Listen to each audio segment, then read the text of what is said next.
तो दोस्तों भारत और इटली के बीच में एक डील होने जा रही थी। इस डील के बहुत ज्यादा मायने थे क्योंकि ये न केवल भारतीय नौसेना को बहुत ज्यादा सशक्त करता बल्कि पाकिस्तान को भी हम लोग इस माध्यम से एक सबक सिखाना चाह रहे थे और पाकिस्तान की जो फ्यूचर प्लानिंग है उसके ऊपर एक ब्रेक लगाने की कोशिश कर रहे थे। लेकिन बीच में अचानक फ्रांस आ जाता है और फ्रांस जो ऑफर देता है भारत को वो कुछ इस तरह का ऑफर होता है कि भारत चाहकर भी इसे डिनाई नहीं कर सकता।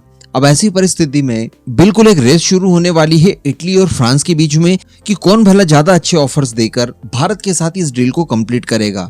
और मैं आपको बता दूं कि इसमें भारत को अनंत फायदे होने जा रहे हैं। जी हाँ, किसी जमाने में हम लोग जब रशिया से हथियार खरीदते थे तो रशिया को पता होता था कि हमारे अलावा अन्य कोई भी विकल्प नहीं है, इस वजह से रशिया मनमानियां करता था। लेकिन अब चूंकि भारत के पास इतने सारे विकल्प हैं, इस वजह से भारत अच्छा खासा नेगोशिएशन किसी भी डील को लेकर कर सकता है। देखिए हुआ क्या है। अभी कुछ ही समय पहले इटली की prime minister Giorgia Meloni Bharat आई हुई थी। यहाँ पर उन्होंने भारत के साथ स्ट्रेटेजिक पार्टनरशिप को और आगे बढ़ाने के लिए जोर दिया और भारत इटली के बीच में काफी सारे मतभेदों को दूर किया गया। ये मतभेद क्यों आए थे? दरअसल भारत इटली के बीच में चॉपर्स को लेकर एक डील हुई थी ऑगस्टा वेस्टलैंड, आपको याद होगा। इसमें कुछ गड़बड़ियां पाई गई थी। इन गड़बड़ियों को पाए जाने के बाद जो इटली की कंपनी है जो कि अगस्ता वेस्टलैंड चॉपर बनाती है, लियोनार्डो, उसके ऊपर भारत ने बैन लगा दिया था और उसे भारत में ब्लैकलिस्ट कर दिया था।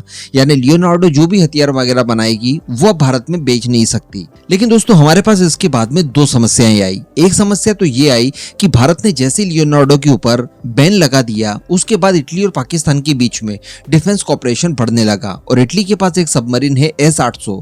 इसकी खरीद के लिए पाकिस्तान ने जिद पकड़ ली और काफी ज्यादा नजदीक आ गया वो इटली के और S-800 सबमरीन खरीद को लेकर, जो कि भारत के लिए बिल्कुल टेंशन वाली बात थी क्योंकि पाकिस्तान जो भी हथियार खरीदेगा ऑब्वियसली वो भारत के लिए ही होगा। इसके अतिरिक्त दोस्तों भारतीय नौसेना की एक बहुत बड़ी रिक्वायरमेंट थी हेवी वेट टॉर्पीडोज को लेकर। और इटली की बात की जाए तो इटली की यही कंपनी ब्लैक शॉर्क टॉर्पीडो बनाती है जो कि हेवी वेट कैटेगरी में दुनिया के बेस्ट टॉर्पीडोज में गिने जाते हैं। इनकी रिक्वायरमेंट हमें थी और रिक्वायरमेंट भी बहुत बड़ी थी। बताया जा रहा है कि इस समय भारतीय नौसेना को कलवरी क्लास की सबमरीन्स के लिए शुरुआती चरण में ही 100 टॉर्पीडोज चाहिए। इसके बाद अगर हम लोग हमारी पूरी रिक्वायरमेंट देखें तो ये और ज्यादा बड़ी हो जाती है।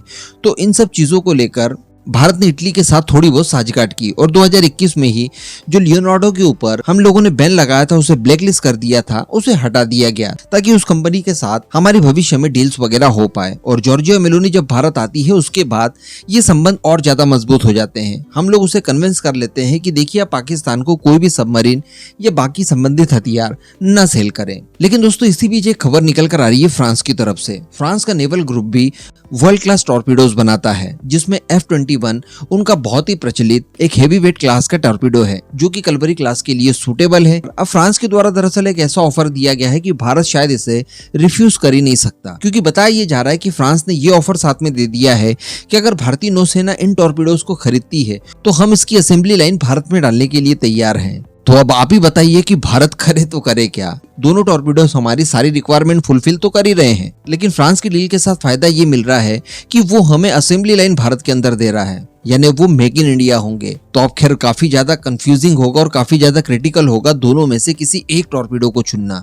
इस पूरे मुद्दे पर आपका मैं ओपिनियन जानना चाहूंगा। आपके हिसाब से किस देश का टॉर्पीडो हमने खरीदना चाहिए?